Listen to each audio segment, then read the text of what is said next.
کہ امریکی ایوان نمائندگان کی پاکستان سے متعلق قرارداد کے جواب میں قومی اسمبلی میں قرارداد۔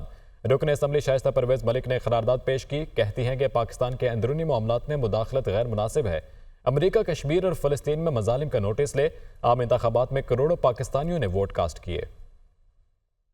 The House taking notice of the resolution expressing support for democracy in Pakistan adopted on June 25, 2024 in the United States of House of Representatives. ہمارے ملک کے اندرونی معاملات میں جس طرح کی مداخلت ہے وہ غیر مناسب ہے، اور یہ کسی صورت بھی عالمی طاقتوں کو زیب نہیں دیتی کہ وہ کسی بھی ملک کے اندرونی معاملات میں دخل اندازی کریں۔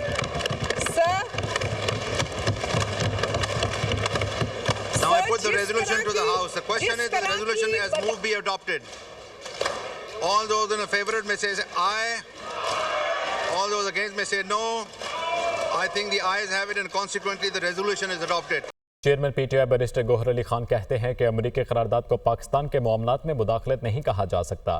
حقیقت یہ ہے کہ حکومت الیکشن معاملات میں تحقیقات نہیں چاہتی۔ اسلام آباد میں میڈیا سے گفتگو میں ان کا کہنا تھا کہ خواجہ آصف نے کبھی پارلیمنٹ کو اعتماد میں نہیں لیا۔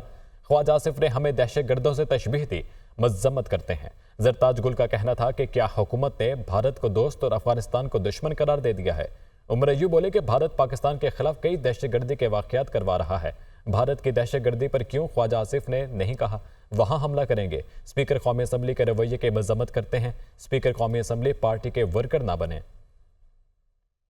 اس نے ہمیں جو لفظ بولا، ہمیں تشبیہ دیا اس نے ٹیررسٹ سے، اس الفاظ کی ہم شدید مذمت کرتے ہیں۔ وہ ریزولوشن ہاؤس آف ریپریزنٹیٹیو نے پاس کیا ہے، مجھے ہسٹری میں ایک ریزولوشن دکھائے کہ کسی ملک کے ایک ایوان نے کبھی بھی کسی ایوان کے خلاف ریزولوشن پاس کیا ہو۔ خواجہ آصف کو اتنا ہی شوق ہے آپریشنز کا، تو یاد رکھیں کہ ہندوستان جو ہے وہ مختلف آپریشنز پاکستان کے خلاف فائنانس کر رہا ہے اور اس کو ایکسیکیوٹ کر رہا ہے، اور پاکستان کے اندر بھی کئی اسیسینیشنز اٹیمپٹس بھی اور فزیکل اسیسینیشنز لوگوں کو مارا بھی ہے بھارت نے، ہندوستان نے۔ تو سب سے پہلے خواجہ آصف میں یا دم خم ہے تو پھر وہ آپریشن ہندوستان کے اندر بھی کرے۔ خواجہ آصف ڈیفنس منسٹر نے سٹیٹمنٹ دی ہے افغانستان کے لیے کہ وہ وہاں جا کے سٹرائک کریں گے۔ ایک ہی سٹیٹمنٹ کے ساتھ ڈیفنس منسٹر نے پی ڈی ایم کا ایجنڈا ہے، کیا انہوں نے انڈیا کو دوست قرار دے دیا ہے اور کیا انہوں نے افغانستان کو دشمن قرار دے دیا ہے؟ یہ بہت بڑی پولیٹیکل میجر شفٹ ہے پالیسی کی، جس سے عوام کو نہیں بتایا جا رہا ہے، جس سے اپوزیشن کو نہیں بتایا جا رہا ہے کہ دوست اس وقت کون ہے آپ کا، دشمن آپ کا کون ہے۔ وزیر دفاع خواجہ آصف کا کہنا ہے کہ پاکستان میں دہشت گردی افغانستان سے کی جا رہی ہے۔ افغان سرزمین پاکستان میں خون ریزی کے لیے استعمال ہو رہی ہے۔ اگر یہ سلسلہ بند نہ ہوا تو رد عمل دینا ہمارا حق ہے۔ افغانستان سے ہماری سرزمین پہ دہشت گردی ایکسپورٹ ہو رہی ہے، اور ہمارے ایک برادر ملک اور ہمسائے کی سرزمین جو ہے پاکستان میں خون ریزی کے لیے، دہشت گردی کے لیے اور تباہی کے لیے استعمال ہو رہی ہے۔ وہاں پہ دہشت گردوں کے ٹھکانے ہیں، اس بات کے ثبوت ہیں ہمارے پاس، جہاں پہ ہمارے دشمن جو ہے وہ پناہ گاہیں بنا کے بیٹھے ہوں، ہمیں یہ حق پہنچتا ہے کہ ہم ریٹیلیٹ کریں۔ اس کے بعد یہ ان کے ساتھ کھڑا ہونا چاہتے ہیں، دہشت گردوں کے ساتھ کھڑا ہونا چاہتے ہیں، تو پھر ان کی مرضی ہے۔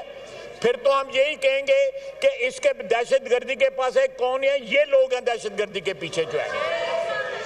اپوزیشن ہمیشہ ہی شور شرابے میں رہتی ہے، بس کر دو، پاکستان کو چلنے دو۔ یہ شور مچائیں گے اور ہم کام کریں گے، یہ 300 سال بھی لے لیں تو ہمارے 100 دن کے برابر کام نہیں کرتے۔ یہ کہتے ہیں میں ٹک ٹاک بناتی ہوں، ٹک ٹاک بنانے میں محنت لگتی ہے، کارکردگی پر بنتی ہے، کھانے ورزش اور گھومنے پھرنے کی ٹک ٹاک نہیں بنتی۔ مجھے اپوزیشن پر ترس آتا ہے، ہم ان کو کارکردگی سے ماریں گے، یہ اپنے اوپر ظلم کرنے کے لیے خود ہی کافی ہیں۔ شرم و حیا ان کو اس وقت کرنی چاہیے تھی جب یہ اپنے ملک پر حملہ کر رہے تھے۔ شرم ان کو تب کرنی چاہیے تھی جب انہوں نے توشہ خانہ کو کاروبار بنا لیا تھا۔ مجھے ان پہ ترس آتا ہے، یہ مجھے کہتے ہیں میں ٹک ٹاکس بناتی ہوں، ٹک ٹاک بنانے کے لیے محنت کرنی پڑتی ہے، کام کیا ہوتا ہے تو ٹک ٹاک بنتی ہے،